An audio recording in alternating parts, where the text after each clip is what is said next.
और कोई बाकी तो नहीं है भाई?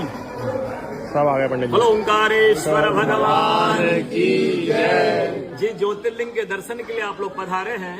ये राम से 14 पीढ़ी पूर्व, राम से 14 पीढ़ी पूर्व मानधाता राजा हुए हैं।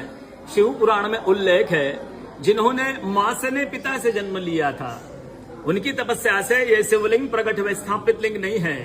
जिस प्रकार आरती करते हम प्रण अक्षर के मध्य, ओम अक्षर के मध्य, यह तीनों एका, जय शिव ओंकारा।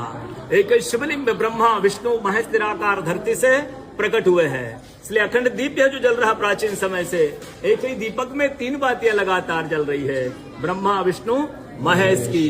इस पहाड़ी के ऊपर 7 किलोमीटर का परिक्रमा मार्ग है, वो भी ओम आकृति में है। जो पर्वत पे हम प्रभु के दर्शनों के लिए खड़े हैं, ये पर्वत स्वयं शिवलिंग की आकृति में है। चारों तरफ नर्मदा मैया जलहरी बनकर बह रही है।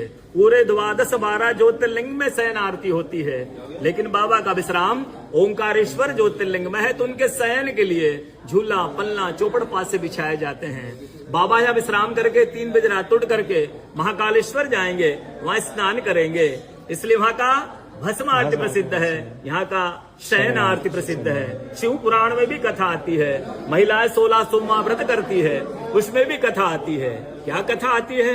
प्रतिदिन भोलेनाथ आते हैं, माँ के साथ विश्राम करके सुबह ब्रह्म मुहूर्त में उठकर चले जाते हैं। एक दिन जब भोले बाबा माँ के साथ पधारते हैं, तो माँ पुजारी से पूछती, पुजारी हमें विश्राम के लिए जा रहे हैं, ये चौपड़ पास में किन की जीत होगी? पुजारी बोलते कि आज ये भोले बाबा जीतेंगे।